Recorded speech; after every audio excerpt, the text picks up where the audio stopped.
আগাম আমাদের যা ফুয়েল রাষ্ট্র তারা তো একই দলের সরকার এখন কেন্দ্র সময় হয়ে থাকে, সেখানে উদ্যোগের অবস্থা, কাজ, তারপরে সরকার বলছে গত 10 বছরে উত্তর পূর্বাঞ্চলের নাকি পরিকাঠামোর প্রভূত উন্নতি হয়েছে। হীরা, হাইওয়ে, ইন্টারনেট, রেলওয়ে ইত্যাদিতে নাকি একেবারে উন্নত দেশের মানে পর্যায়ে নিয়ে গেছে। সামান্য বৃষ্টি, সামান্য ধস, এতে রেল আসছে না, হাইওয়ে বন্ধ হয়ে যাচ্ছে। তো এগুলি যে ত্রিপুরাজ্যের জনজীবন বা জনগণের প্রতি তাদের তো দায়বদ্ধতাহীনতা, নির্লিপ্ততা, তারই নিদর্শন।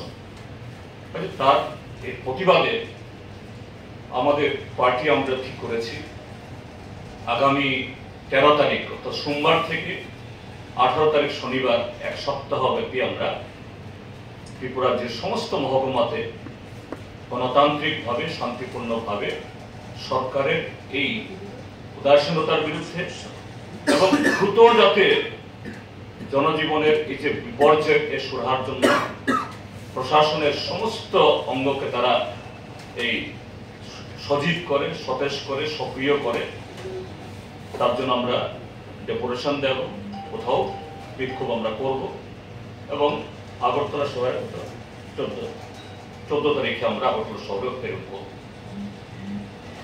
এর সাথে আমরা দাবি জানাচ্ছি যে কাজ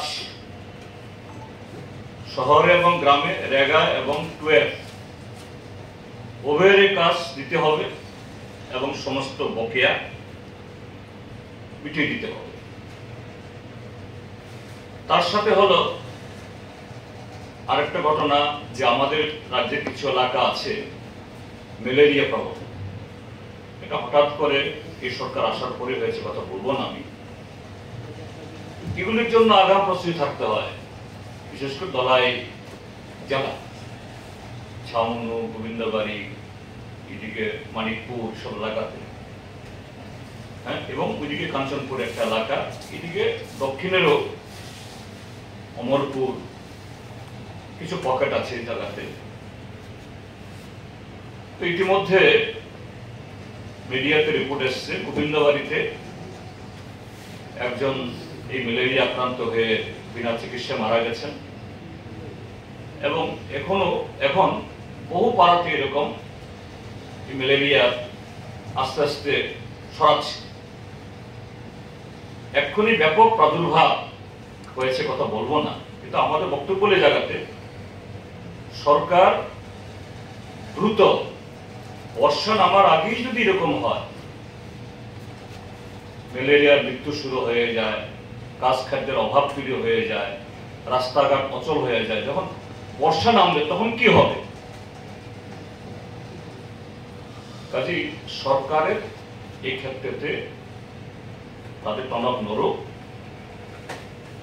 প্রশাসন এসব জায়গাতে যাক এবং কিভাবে এই জনজীবনকে সচল করা যায়, মানুষের যে নিত্য প্রয়োজনীয় এই চাহিদা এগুলো মেটানোর জন্য ব্যবস্থা গ্রহণ করতে তা দেখুন। এই হলো মোটামুটি আমি উল্লেখ করলাম। একটু অন্য কিছু